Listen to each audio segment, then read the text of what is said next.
Aberdeen Area Convention and Visitors Bureau. I am here in sunny downtown Aberdeen where we have lots of fun things going on this week, including The Lion, the Witch, and the Wardrobe at the Capitol Theater. That is a young person's theater production. It opens tomorrow night at 7:30. Performances are Wednesday through Saturday at 7:30 p.m. and there is a 2:30 p.m. matinee on Sunday. Also downtown is the Brew Walk. That is Thursday evening. You can buy tickets online and you'll check in right here at Malchow Plaza to get ready on that Brew Walk, but that's gonna be a ton of fun as well. Different beers from the area to sample as you check out downtown.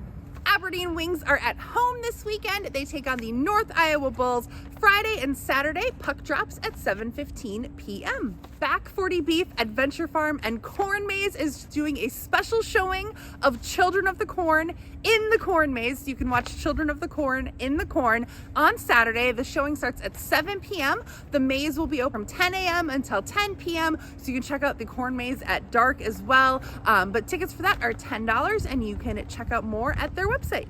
Next Generation Performance Center is celebrating 10 years in Aberdeen at its location at the Uptown Aberdeen Mall on Sunday. That event goes from 1 until 4 p.m. If you need more information about these and any other events, make sure you go to AberdeenAreaEvents.com. That is our calendar. That is also where you can submit your events.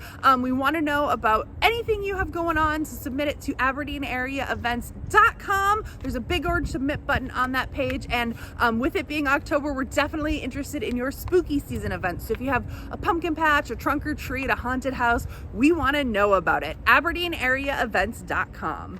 I've been Catherine from the Aberdeen Area Convention and Visitors Bureau. It is a gorgeous afternoon right here in Aberdeen.